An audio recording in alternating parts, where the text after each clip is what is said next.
A great prophet has arisen in our midst, and God has visited his people. Forever I will sing the goodness of the Lord. Blessed Friday, everyone. We praise and thank you, dear God, for another day of life. We praise and thank you for the gift of today. Today is Friday in the first week of ordinary time. Actually, nakalive ako ngayon, galing ako sa doktor. I am not yet well because of my back pain. And I am trusting that the Lord will heal me. Yung wala ng pain. Sana nga wala ng pain. Pero, ang natuklasan dun sa aking x-ray is, that is really because of age. Yung nangyayari sa buto natin kapag nagkakaedad na. Siyempre, kasali na din dun yung mga bagay na hindi na natin pwedeng i-deny, yung age, at saka yung weight, at saka yung beauty. Palagi ko yung sinasabi. And there is power in words. Kaya pangatawanan na natin yan. Medyo natuwa nga yung doktor nung sinabi ko yun, pero hayain na. In today's gospel, nahalala ko lang kasi napakaganda ng gospel yung tinulungan nila yung may sakit para makalapit kay Jesus dahil alam nila na si Jesus ay nagpapagaling, pero sa sobrang dami ng tao at hindi nila mailapit ang kanilang kaibigan, pumanik sila at binakbak nila o binuksan nila yung roof para mailapit nila kay Jesus yung kaibigan nilang may sakit, yung paralytic. Alam nyo, napakagandang pagnilayan yung ebanghelyo sa araw na ito. Bakit? Unang point of realization is yung kaibigan mo na gagawin ng lahat para matulungan ka, 'di ba? Yung parang hindi ka niya pababayaan kasi mahal ka niya. Yun ang tumatak sa akin na yung kaibigan mo, hindi ka mailapit sa Diyos kasi sobrang dami ng tao, gagawa ng paraan. Walang pwede, sarado ang pinto, sarado ang daraanan, babakbakin ng bubong para mailapit ka lang kay Jesus, di ba? Sobrang pagmamahal ng kaibigan. Ano pa ba ang pwede nating pagnilayan?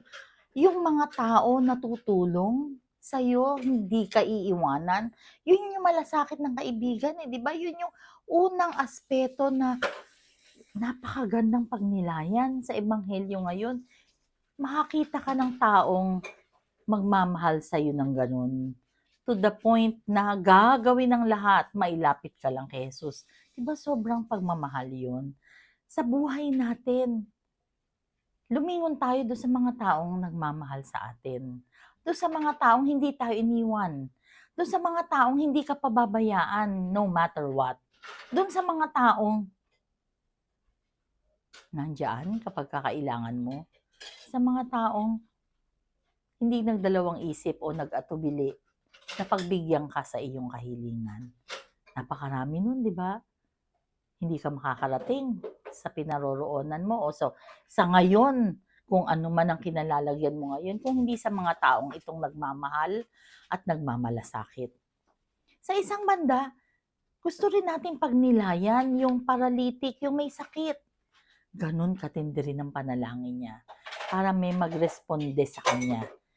Siguro sobrang persevering niya na hindi niya tinantanan ng Panginoong Diyos kaya nagpadala rin ng ganitong katitinding mga kaibigan sa kanya.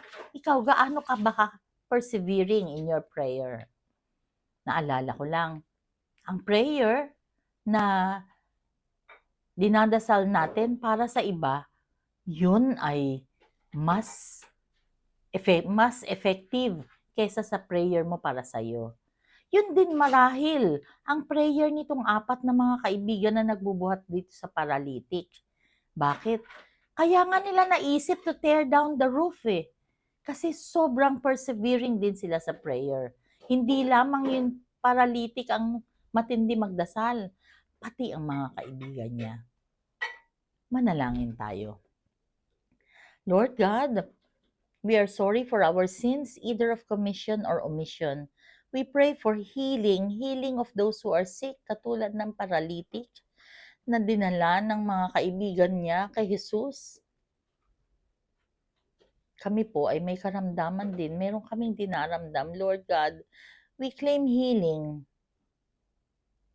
We trust you. Ikaw lang po ang aming great healer. Pinapanalangin din po namin ng mga taong may sakit na kasabay namin nagdadasal ngayon, right here, right now. Yung mga nagre-request ng panalangin.